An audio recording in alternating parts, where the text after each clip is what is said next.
सभी बड़े भाव से गाइए और मनाइए प्रभु को।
क्या वह स्वभाव पहला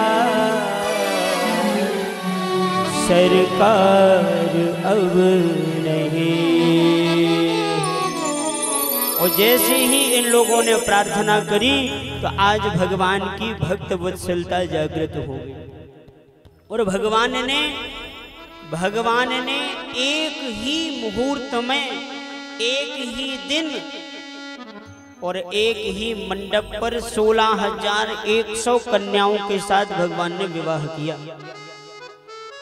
आज सोच लेना, भगवान की बातें सुन करके और भगवान जैसा बनने की करने वाले, कोशिश करने वाले लोगों को आप सोचना क्या ऐसा संभव है? एक ही मुहूर्त में अथो मुहूर्त एकस्मिन् नानागारेषु स्त्रिया यथोपये मे भगवान् तद्रूप धरो व्यया।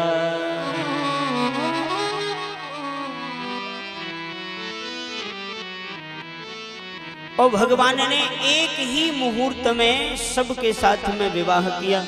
और सुनिए, विवाह ही नहीं, 16,108 पत्नियां हैं, तो भगवान भी 16,108 महल बनवाए और सबके रहने की सबकी व्यवस्था एक जैसी करी है महल, एक जैसी सबकी व्यवस्था। और जानते हैं कितना बड़ा परिवार है भगवान का। भगवान के परिवार में 16,108 रानियों से प्रत्येक रानी से भगवान को 10 बेटा और 1 बेटी। आप जरा हिसाब लगाइएगा कितना पूरा परिवार की संख्या कितनी हो सकती है। इतना बड़ा परिवार था कि भगवान के परिवार के बालकों को पढ़ाने के लिए 1,80,000 शिक्षक नियुक्त थे। 1,80,000 महाराज। और इतने बड़े परिवार का भी भगवान बड़े आनंद से पालन करते थे। मजाल क्या, कोई बेटा कहीं से कहीं चला जाए। और सबके पालन ही नहीं करते थे, सबके संस्कारों की भी रक्षा करते थे। और भैया, गृहस्थ आश्रम का पालन करना होए तो ये 2 लोग हैं, राम और कृष्ण। इन दोनों के बारे में जानकारी करना और फिर अपने गृहस्थ का पालन करना महाराज। आप जानते हो भगवान बड़े कौतूहली हैं, इनका कौतूहल बंद नहीं होता। इतने बेटा खुद के हो चुके हैं और बेटों के भी बेटा हो चुके हैं, मतलब नाती पोतों वाले भगवान हो गए। और एक दिन भगवान भोजन करके और अपने पलंग पर लेटे थे और रुक्मणी जी चरण दबा रही थी। रुक्मणी जी चरण दबा रही थी।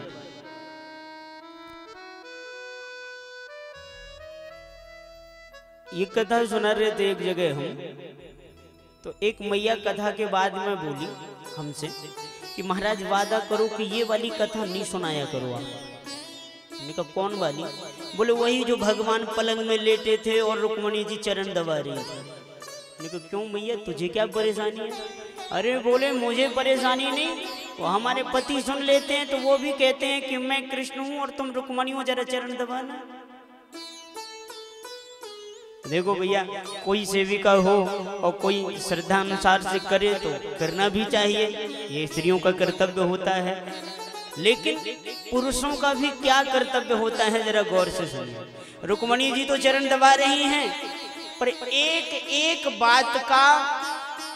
एक बात की परवाह करना स्त्रियों के पति का भी कर्तव्य होता है। भगवान सोचे, क्षीर सागर में भी रहते हैं तो लक्ष्मी जी हमारी सदैव चरण सेवा करती रहती है, चरण दबाती रहती। आपने देखा होगा लक्ष्मी नारायण की छवि, शेष नाग पे भगवान लेटे और लक्ष्मी जी चरण दबा रही है। और यहाँ भी रुक्मणी हमारे चरण दबा रही है। तो ये हमेशा चरण दबाती रहती, हमने तो कुछ इनकी सेवा करी नहीं कभी। भगवान ने सोचा आज कुछ ऐसा करना चाहिए ताकि इनको भी लगे कि ऐसा नहीं भाई हम ही सेवा कर रहे हैं। भगवान ने सोचा क्या किया जाए, और भगवान ने तुरंत सोच लिया। चरण दबा रही थी रुक्मणी जी, तो अचानक से भगवान एकदम गंभीर मुद्रा में हो गए। एकदम गंभीर मुद्रा में भगवान हुए तो रुक्मणी जी ने पूछ लिया कि प्रभु, ये आप मुस्कुराते मुस्कुराते एकदम बिल्कुल आपने चेहरा एकदम बिल्कुल अपना गंभीर मुद्रा का क्यों बना लिया? महाराज आपकी मुस्कान ही हम लोगों की जीने की वजह है। कृष्ण की बराबरी करने डोलते हैं लोग बाग आज के, पर आप विचार करना, पत्नी घर में एक ही है तब भी इतनी कुवत नहीं, हिम्मत नहीं कि महाराज ऐसा माहौल बना सके कि घर में पति पत्नी का झगड़ा ना हो और बच्चे ठीक तरीके से रहें। और यहाँ तो महाराज 16,108 पत्नियां हैं, 56 करोड़ बालक बेटियां हैं, और तब भी कितने प्रेम से रहते हैं ठाकुर जी। और अगर बराबरी ही करना है तो जरा ये कथा सुनना। रुक्मणी जी बोली तो भगवान ने कहा क्या करें रुक्मणी, आज हमारे मन में थोड़ा सा कष्ट है। रुक्मणी जी ने कहा कौन सा कष्ट हो गया प्रभु, आप बताइए हमको। तो अचानक से मुस्कुराते मुस्कुराते और एकदम गंभीर चेहरा करके भगवान कहते हैं रुक्मणी जी हमारे मन में एक प्रश्न है, उसका जवाब आप दोगी क्या? रुक्मणी जी ने कहा कहिए कौन सा प्रश्न है। तो आप जानते हैं इतने दिनों के बाद में भगवान नाती पोता होने के बाद में भगवान रुक्मणी से पूछते हैं कि आपने हमसे विवाह क्यों किया? Why do you marry me? क्या कारण है आपने हमसे विवाह क्यों किया? अब ये प्रश्न सुन करके रुक्मणी जी आश्चर्यचकित हो गई और रुक्मणी जी के तो एकदम गंभीर मुद्रा में रुक्मणी जी को लगा कि आज ये इतने दिनों बाद प्रश्न कर रहे हैं, निश्चित मेरे से कोई अपराध बना है। और रुक्मणी जी एकदम बिल्कुल घबरा करके और महाराज आंखों से अश्रुधारा बहने लगी, ऊंट फड़फड़ाने लगे और शरीर भी कपने लगा कि कहीं मेरा परित्याग करने की तो नहीं सोच रहे ये। और इतने में बड़े कौतूहली है ना हमारे कन्हैया, इतने में भगवान बोले कि बेचारा वो शिशुपाल आया था, कितना चाहता था आपको, और बताओ आपने हमारे संग विवाह कर लिया, बेचारे का खानदान आज भी रोता है आपको याद करके। इतने राजा महाराजा आपको पाना चाह रहे थे, पर समझ में नहीं आता कि आपने हमारा क्यों वर्ण किया। अब देखो रुक्मणी जी कुछ बोल नहीं रही है, भगवान ही बोले जा रहे हैं। अच्छा भगवान फिर बोलते हैं हाँ हाँ आपने सोचा होगा, आपने सुना होगा कि ये बहुत सुंदर है, तो सुंदरता तो आपने देख ही ली। हमारी ब्रजवासी और हमारी मैया हमें कनुआ कहती थी, हम सुंदर भी नहीं है, कनुआ कारे कह करके हमारे सखा बोलते थे, तो हम सुंदर भी नहीं है। नहीं नहीं नहीं नहीं, आपने ये सोचा होगा कि आप बलवान बहुत हो, वीर बहुत हो। तो वीर तो हम इतने हैं कि जब देखते हैं कि सामने वाला शत्रु बहुत बलवान है, अब हम जीतेंगे नहीं तो हम तो रण छोड़ के भी भाग जाया करते, हमारा नाम ही है रण छोड़, तो हम वीर भी नहीं है। आपने ये सोचा होगा कि हम राजा हैं, तो राजा तो हम हैं नहीं, राजा तो हमारे नाना जी हैं, हम तो सेवक हैं। तो आपको पछतावा तो जरूर होता होगा कि हमने क्यों इनसे विवाह कर लिया। और इतने में तो अब तो गजब ही कर दिया भगवान ने। भगवान कहते हैं रुक्मणी अभी भी कुछ बिगड़ा नहीं है। अरे इतना सुनते ही रुक्मणी जी पलंग से गिरने को भई, और जैसी गिरने वाली थी कि भगवान चतुर्भुज बना करके पकड़े, रुक्मणी तो बेहोश है गई महाराज, और अपनी गोदी में लिटाए के और एक हाथ से पंखा हिला रहे हैं और एक हाथ से पानी के छींटे मार रहे हैं और एक हाथ से रुक्मणी के सिर को सहला रहे हैं। जैसी होश आया रुक्मणी जी को तो रुक्मणी जी होश में आई, और रुक्मणी जी होश में आते ही रोने लगी, प्रभु आप ये आज क्या कर रहे हैं, क्या बोल रहे हैं, कहीं मेरा परित्याग तो नहीं करना चाहते आप? भगवान बोले हंस के, बोले रुक्मणी हमने करी हंसी और आपने मान ली सांची। हम तो मजाक किए थे आपसे, हम देखना चाहते थे कि क्रोध में आप कैसा दिखती हो। आप कभी क्रोध करती ही नहीं थी। जितनी भी महारानियां हैं सब कुछ ना कुछ क्रोध करती, कभी हमसे लड़ाई करती, झगड़ा करती या कुछ ना कुछ शिकायत करती, पर आज तक आपने क्रोध किया ही नहीं। तो हम देखना चाहते थे कि क्रोध में आपका चेहरा कैसे लगता है। रुक्मणी जी ने सारी बातों का ऐसा सुंदर जवाब दिया भगवान ने। रुक्मणी जी कहती प्रभु आप कहते हो ना कि आप सुंदर नहीं हो, तो सच बात ये है कि माया में रंगे पचे लोगों को और संसार के मलमूत्र के भांडों की सुंदरता देखे हुए लोगों को आपकी सुंदरता नहीं दिखती। और यदि एक बार आपकी सुंदरता जिसको दिख जाए फिर संसार में उसकी सुंदरता उसको नजर नहीं आती। आप कहते हो आप राजा नहीं हो। महाराज आपको छोटे मोटे राज्य लेकर के क्या करना है? आप तो रोम रोम प्रति लागे कोटि कोटि ब्रह्मांड। अरे जिसके एक रोम में करोड़ों ब्रह्मांड विराजित रहते हैं उसको क्या किसी राज्य की जरूरत है? सब बातों का अर्थ बदल करके रख दिया रुक्मणी जी ने। और रुक्मणी जी को हंस करके मुस्कुरा के भगवान बोले हम तो बस केवल मजाक कर रहे थे आपसे। और संकेत कितना प्यारा है। आज की भागम भाग की दुनिया में महाराज हम लोग अपने घर वालों को समय दे ही नहीं पाते।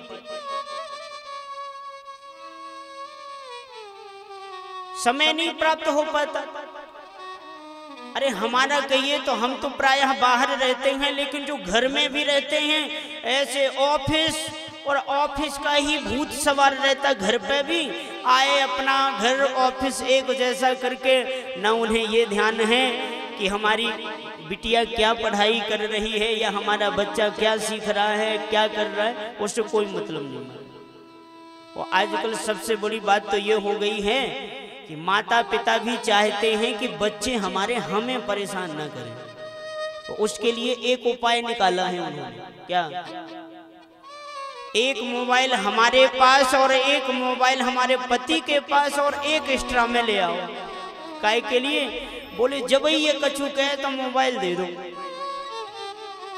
तो बच्चे मोबाइल में घुसे रहे, बहुत अच्छी बात है, और मोबाइल में वो घुसे रहते। और आज का तो परिवेश ऐसा चल गया कि जो बेचारा गरीब आदमी है उसको भी मोबाइल खरीदना पड़ रहा है, क्योंकि वो ऑनलाइन पढ़ाई हो रही है। आजकल ऑनलाइन पढ़ाई चल रही है।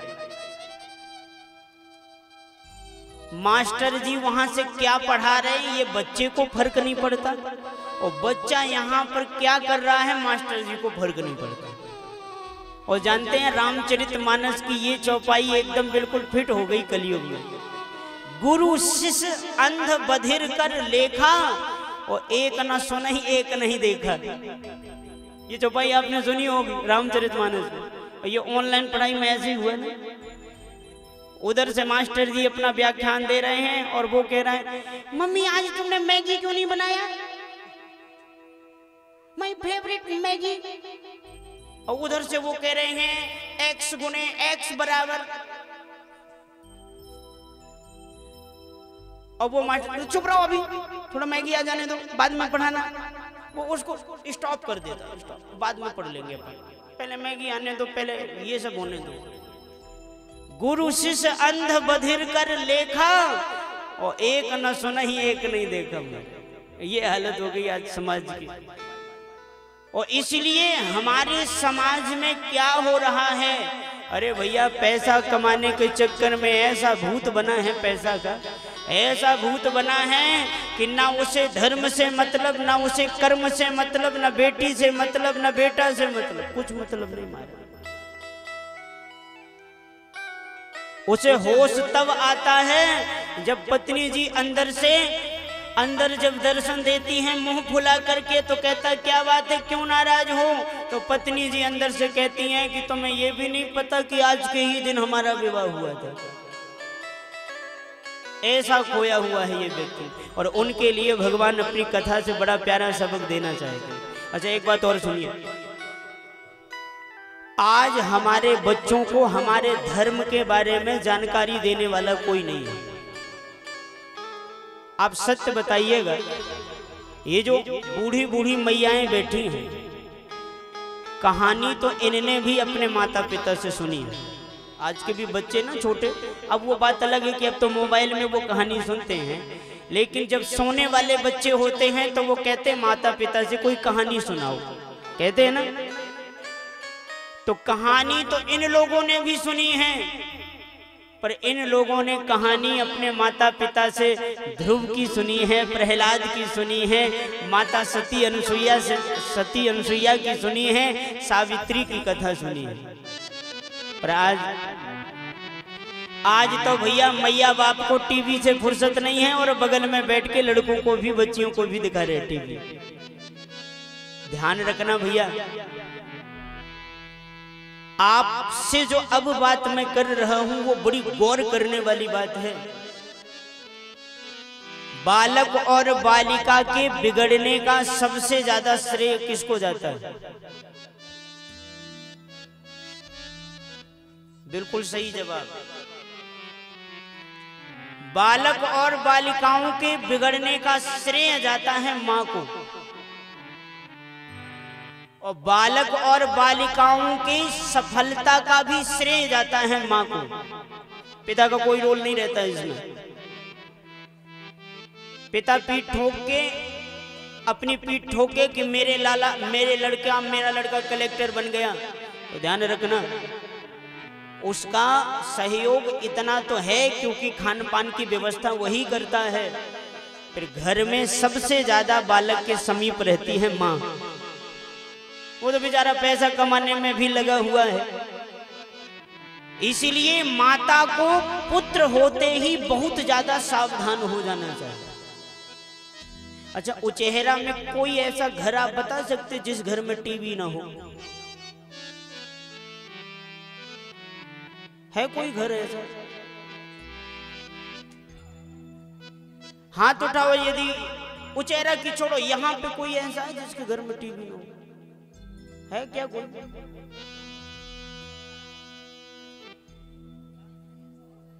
सबके घर में टीवी जरूर होगी महाराज, सबके घर में टीवी होती है। और अगर इस कलयुग में किसी के घर में टीवी ना होए ना तो भी बड़ी परेशानी है। इसलिए संस्कारों की रक्षा आपको अपने बालक की करना पड़ेगा। आपको अपने बेटियों को और अपने बेटों को कुछ सिखाना पड़ेगा। अच्छा, एक बात बताओ, संडे की छुट्टी का आप इस्तेमाल क्या करके करते हैं? संडे की छुट्टी जो होती है, तो संडे की सैटरडे को ही रात में सोने से पहले बेटे कह देते हैं कि कल मुझे 9 बजे तक जगाया, खबरदार जो कल मुझे 9 बजे तक हाथ लगाया। तो यही करते हो ना संडे के दिन? कल संडे है महाराज, कल तो सोना है हमको ज्यादा। बस इसको सोने और खाने के अलावा कुछ नहीं सूझता। जबकि जिस दिन पढ़ाई से छुट्टी हो उस दिन हमको सोचना चाहिए कि जो हमारे कोर्स में चीजें नहीं हैं उन अन्य चीजों को हमको संडे के दिन पढ़ना है।